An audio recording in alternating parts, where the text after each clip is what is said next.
معاویہ بن ابی سفیان کے کہنے پر عمر بن عاص حضرت عبداللہ بن عمر کے پاس حاضر ہوئے اور انہیں یزید کی جانشینی کی بیعت پر راغب کرنے کی کوشش کی تو عبداللہ بن عمر نے کہا کہ میں یزید کی بیعت کر لوں گا، لیکن اس کے لیے مجھے بسم اللہ الرحمن الرحیم۔ روایات میں آتا ہے کہ معاویہ بن ابی سفیان نے اپنے رفقا اور اپنے خاص مشیروں سے مشورہ کیا کہ میں اپنے بعد یزید کو اپنا جانشین مقرر کرنا چاہتا ہوں، اس کے لیے مجھے کیا کرنا چاہیے؟ مغیرہ ابن شیبہ نے معاویہ بن ابی سفیان کو مشورہ دیا کہ مسلمانوں کے سرکردہ افراد، جن میں بہت سے صحابہ کرام بھی شامل تھے اور تابعین بھی شامل تھے،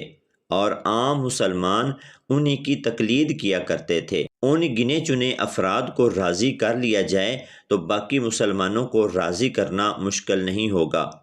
معاویہ بن ابی سفیان جانتے تھے کہ اگر میں نے ان سرکردہ افراد کو یزید کی جانشینی کی بیعت کرنے پر راضی کر لیا تو عام مسلمان بھی یزید کی بیعت کر لیں گے۔ اس کی مثال واضح ہے عبداللہ بن عمر کی کہ انہوں نے بھی جمہور امت کی طرف رجوع کرتے ہوئے، یعنی جب مسلمانوں کی اکثریت نے یزید کی بیعت کی تو انہوں نے بھی یزید کی بیعت کر لی، اور عبداللہ بن عمر رضی اللہ تعالی عنہ ہوئی تھے جن کے بارے میں معاویہ بن ابی سفیان نے اپنے بیٹے یزید کو وصیت کی تھی کہ عبداللہ بن عمر رضی اللہ تعالی عنہ کی طرف سے تمہیں کوئی خطرہ نہیں ہوگا، اسے تو مسلح اور لوٹے سے ہی فرصت نہیں۔ یعنی عبداللہ بن عمر رضی اللہ تعالی عنہ متقی اور پرہیزگار تھے اور انہیں سیاسی معاملات سے قطعاً دلچسپی نہیں تھی۔ معاویہ بن ابی سفیان کے رفقا اور مشیروں نے اس کو مشورہ دیا کہ یزید کی بیعت لینے کے لیے دو ہی راستے ہیں، یا تو لوگوں کو ڈرا دھمکا کر ان کی بیعت لے لی جائے، یا پھر وہ لوگ جن کی مسلمان تقلید کرتے ہیں ان کو مال و دولت کے ساتھ یا بات چیت کر کے خرید لیا جائے۔ معاویہ بن ابی سفیان نے اپنی وصیت میں یزید سے کہا تھا کہ 3 افراد کی بیعت تمہارے لیے لازمی ہے، عبداللہ بن زبیر، عبداللہ بن عمر اور امام حسین علیہ السلام۔ تمام مسلمان ان 3 جید صحابہ اکرام کی تقلید کرتے ہیں، اگر تم ان تینوں کی بیعت لینے میں کامیاب ہو گئے تو پھر تمہاری خلافت اور تمہاری بیعت کرنے سے کوئی منع نہیں ہوگا،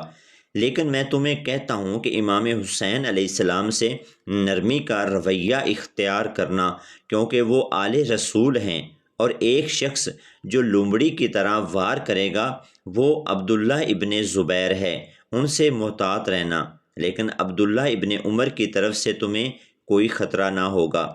روایات میں آتا ہے کہ معاویہ بن ابی سفیان نے عمر بن عاص کو حضرت عبداللہ ابن عمر رضی اللہ تعالی عنہ کے پاس بھیجا کہ ان سے یزید کی جانشینی کی بیعت کے بارے میں دریافت کیا جائے۔ چنانچہ عمر بن عاص جب عبداللہ بن عمر رضی اللہ تعالی عنہ کے پاس آئے اور آ کر انہیں یزید کی جانشینی کی بیعت کرنے کے بارے میں کہا تو عبداللہ ابن عمر رضی اللہ تعالی عنہ نے ارشاد فرمایا کہ مجھے سیاسی معاملات سے اور حکومت، تخت اور خلافت سے کوئی سروکار نہیں۔ جس طرف تمام مسلمانوں کا جھکاؤ ہوگا، یعنی اگر تمام مسلمان یزید کی بیعت کر لیں گے تو مجھے بھی کوئی اعتراض نہیں ہوگا، میں بھی اس کی بیعت کر لوں گا۔ روایات میں آتا ہے کہ عمر بن عاص نے عبداللہ ابن عمر رضی اللہ تعالی عنہ کو دولت کی پیشکش بھی کی تو عبداللہ ابن عمر رضی اللہ تعالی عنہ نہایت غصے اور جلال میں آ گئے اور آپ نے اسی وقت اس کو اپنے گھر سے نکال دیا۔ عبداللہ ابن عمر رضی اللہ تعالی عنہ کے بارے میں یہ روایات بھی آتی ہیں کہ انہوں نے جنگ جمل اور جنگ صفین میں حضرت علی رضی اللہ تعالی عنہ کا ساتھ نہ دیا، بلکہ وہ غیر جانبدار رہے اور معاویہ بن ابی سفیان کے لشکر میں بھی شامل نہ تھے، وہ گوشہ نشینی اختیار کر چکے تھے۔ اس معاملے میں عبداللہ ابن عمر رضی اللہ تعالی عنہ کو بزدل یا منافق قرار دینا سراسر غلط ہے، کیونکہ عبداللہ ابن عمر رضی اللہ تعالی عنہ واحد نہیں تھے، بلکہ ان کے علاوہ اور بھی بہت سے صحابہ کرام تھے جو اس پرفتن دور میں گوشہ نشینی اختیار کر چکے تھے، اور عبداللہ ابن عمر رضی اللہ تعالی عنہ کی ذات پر یہ الزام بھی لگانا کہ انہوں نے دولت کی خاطر یزید کی بیعت کی تھی، یہ بھی سراسر غلط اور بے بنیاد الزامات ہیں۔ یہ الگ بات ہے کہ انہوں نے مسلمانوں کی اکثریت کی طرف دیکھتے ہوئے یزید کی بیعت ضرور کی تھی، لیکن انہوں نے دولت کے لالچ میں یہ بیعت نہیں کی تھی، بلکہ جمہور امت کی وجہ سے یزید کی بیعت کی تھی، اور بعد میں وہ اس بیعت پر قائم بھی رہے۔ اور جب واقعہ کربلا کے بعد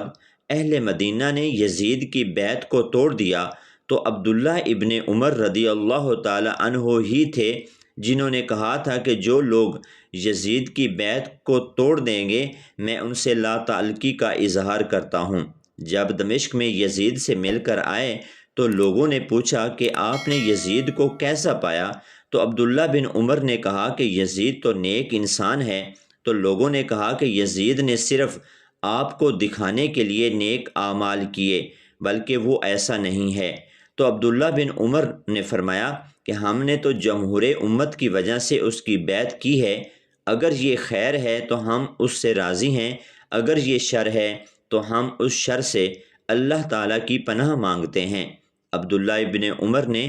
بنو امیہ کے ساتھ ہی اپنی وفاداری نبھائی اور یزید کی بیعت نہ توڑی، بلکہ دوسروں کو بھی توڑنے سے منع کیا، لیکن اسی بنی امیہ نے ہی عبداللہ بن عمر کو دھوکے کے ساتھ شہید کروا دیا اور حجاج بن یوسف کو اس کام کے لیے استعمال کیا۔ حج کے طواف کے دوران حجاج بن یوسف کے کہنے پر اس کے ایک آدمی نے عبداللہ ابن عمر رضی اللہ تعالی عنہ کے پیر میں زہر سے بجھا ہوا نیزہ چھو دیا، جس سے وہ شدید مسموم ہوئے اور کچھ دن علیل رہنے کے بعد اپنے خالق حقیقی سے جا ملے۔ حجاج بن یوسف کو ذاتی طور پر بھی عبداللہ ابن عمر سے خار تھا، اس وجہ سے بھی اس نے عبداللہ ابن عمر کے ساتھ اپنی دشمنی کی وجہ سے ان کو دھوکے کے ساتھ شہید کروا دیا۔